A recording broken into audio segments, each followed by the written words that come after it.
कौन है मनीष कश्यप जो तमिलनाडु के अंदर बिहारी लोगों की कथित पिटाई को लेकर सुर्खियों में है?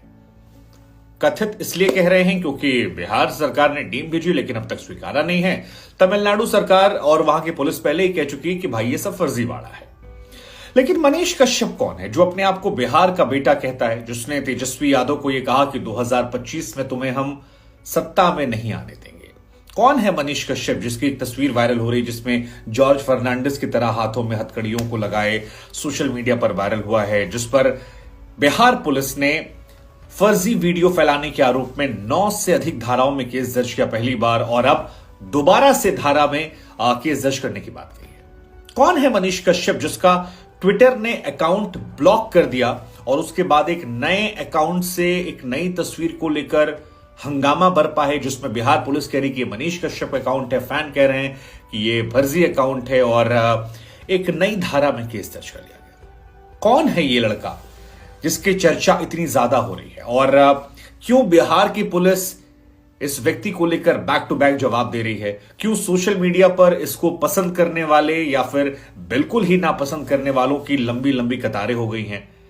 क्यों ट्विटर पर मनीष कश्यप का नाम जो है वो ट्रेंड कर रहा है और क्यों लोग मैसेज कर रहे हैं कि इसके ऊपर कोई वीडियो बनाइए? हम जानना चाहते हैं मामला क्या है। तो मनीष कश्यप के विवाद की तह तक जाकर ये पूरा मामला आपको समझाएं उससे पहले इस व्यक्ति के बारे में आपको जानकारी दे देते हैं। 9 मार्च साल 1991 को बिहार के चंपारण में जन्मे मनीष कश्यप, जिनका नाम त्रिपुरारी कुमार तिवारी भी है, त्रिपुरारी कुमार तिवारी जो है उनके डॉक्यूमेंट्स से हमें जानकारी मिली है कि उनका ये भी नाम है और कागजों में वो इसी नाम का इस्तेमाल करते हैं। सोशल मीडिया पर जो उनका नाम है वो मनीष कश्यप वो इस्तेमाल करते हैं या केवल मनीष के नाम का इस्तेमाल करते हैं।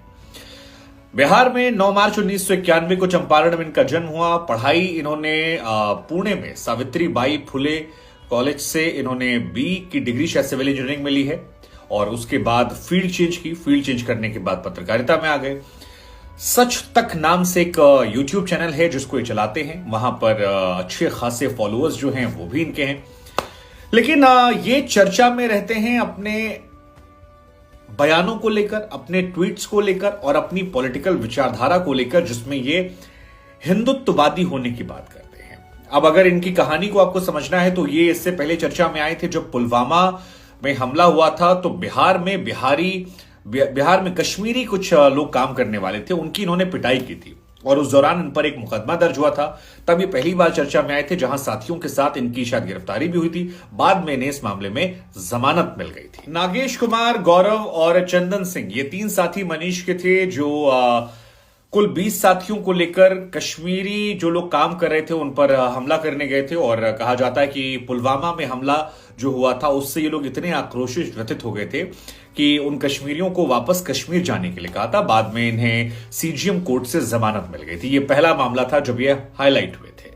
चंपारण में जानकी कुंवर अस्पताल है जहां पर किंग एडवर्ड 7 की मूर्ति लगी हुई है और मनीष दूसरी बार सुर्खियों में तब रहे जब उस मूर्ति को, जो किंग एडवर्ड 7 की मूर्ति है, उससे इन्होंने तोड़ने की अपील की। कई साथियों ने इसके बाद जाकर उस मूर्ति पर धावा बोल दिया और वो मूर्ति जो है वो खंड खंड टूट जाती है। उसके बाद मनीष कश्यप जो हैं उन पर एक बार फिर मुकदमा दर्ज होता है और 21 साथी और होते हैं जिन पर यह मामला आता है। हालांकि इन दोनों मामलों से आप समझ गए होंगे कि मनीष अपने आप को राष्ट्रवादी कहते हैं, उनके समर्थक ये मानते हैं कि वो कट्टर देशभक्त हैं। भारत को अक्सर वो हिंदू राष्ट्र की बात करते हैं। पाकिस्तान हो या फिर मुस्लिम्स हो, उनको लेकर उनका एक तल्ख स्टैंड है और इस वजह से वो सुर्खियों में कई बार रहते हैं। उनके कई सारे ऐसे ट्वीट्स हैं जो सोशल मीडिया पर इस तरह से वायरल होते गए, मनीष सुर्खियों में आते गए। तो ये इनके बैकग्राउंड की बात है। अब बात करते हैं इस मामले को लेकर जो अभी करंट ट्रेंड में है, जिस पर 2 एफआईआर इन पर दर्ज की गई। अब मनीष पर जो पहली एफआईआर दर्ज हुई वो तमिलनाडु में जो बिहारियों को लेकर कथित तौर पर पिटाई की बात की जा रही है, उसमें एक फर्जी वीडियो बनाकर प्रचार प्रसार और भ्रामकता फैलाने को लेकर है। यह आरोप लगे इन पर।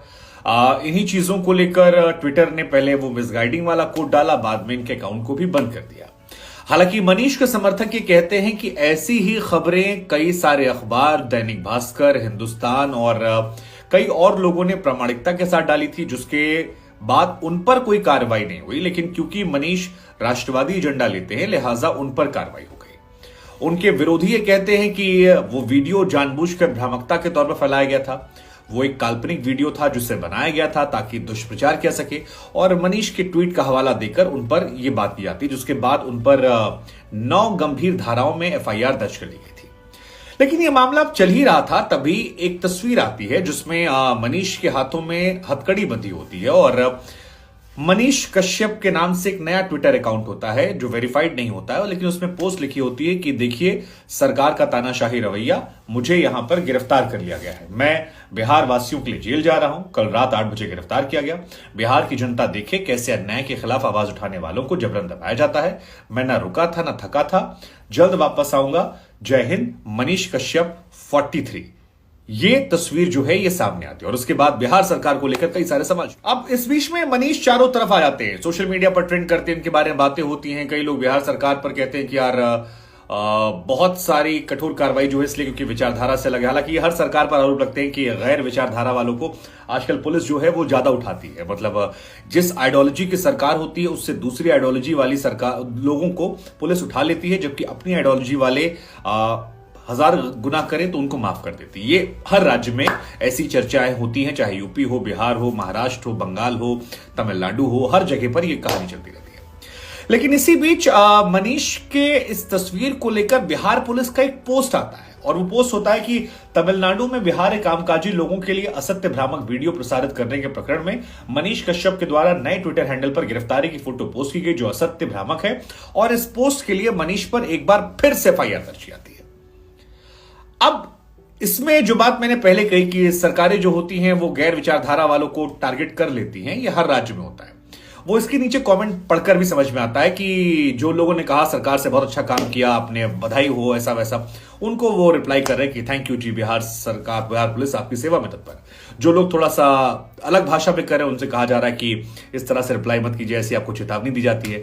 तो ये एक मॉडस ऑफ ऑपरेंडी जो है ये समझ में आती है। जैसे ही बिहार पुलिस की तरफ से ये पोस्ट किया गया, मनीष कश्यप 43 जो अकाउंट था, उस अकाउंट ने अपनी तस्वीर को हटा दिया, उस अकाउंट ने मनीष कश्यप का फैन पेज बना दिया और ये लिखा कि सर मैं तो सिर्फ फैन पेज हूं, आप क्यों निशाना बना रहे हैं, माफ कर दीजिए, आइंदा से गलती से हो गया, ऐसा आगे से नहीं किया जाएगा। उधर मनीष ने भी अपने फेसबुक पेज के जरिए ये कहा कि देखिए बिहार पुलिस जो है वो कैसे मुझे फंसाने की कोशिश कर रही है, वो खुद ही एक फैन पेज क्रिएट करती है मेरे नाम से, फिर खुद ही भ्रामक जानकारियां देती है और फिर खुद मुझे फंसाने की कोशिश करती है, ये मेरे खिलाफ गलत तरीके से काम हो रहा है। कई लोग मनीष के फेवर में भी लगातार सोशल मीडिया पर लिख रहे हैं कि सनातनियों पर कार्रवाई की जा रही है, ये जो हिंदू राष्ट्र की मांग करने वाले उन पर कठोर कार्रवाई करने की बात की जा रही है, दुर्भावना से काम किया जा रहा है।